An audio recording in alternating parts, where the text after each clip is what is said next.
Today, we're going to talk about a common issue that many PlayStation 4 users encounter: the CE-32899-1 error code.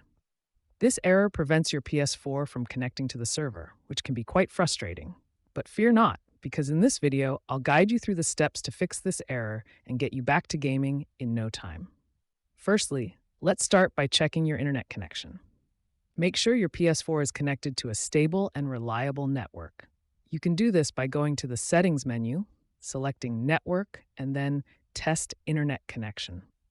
If the test fails or shows a weak connection, try restarting your router or moving your PS4 closer to it. If your internet connection is fine, the next step is to update your PS4 system software. Sometimes outdated software can cause compatibility issues with the server. To update your system software, go to the Settings menu, select System Software Update, and follow the on-screen instructions. Make sure you have a stable internet connection during the update process. If updating the system software didn't solve the issue, the next step is to check for any pending game updates. Some games require the latest updates to connect to the server. To do this, go to the home screen, highlight the game that's giving you the error, press the Options button on your controller, and select Check for Update.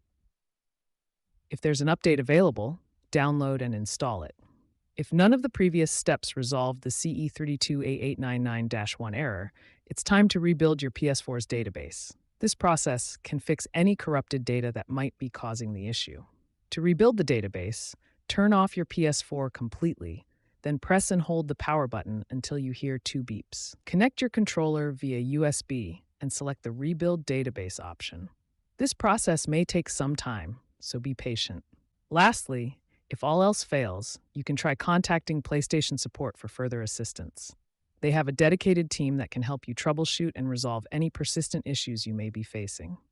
And there you have it. By following these steps, you should be able to fix the CE-32899-1 error code on your PS4 and get back to enjoying your favorite games online. Remember to always stay updated with the latest system software and game updates to avoid any future connectivity issues. Happy gaming!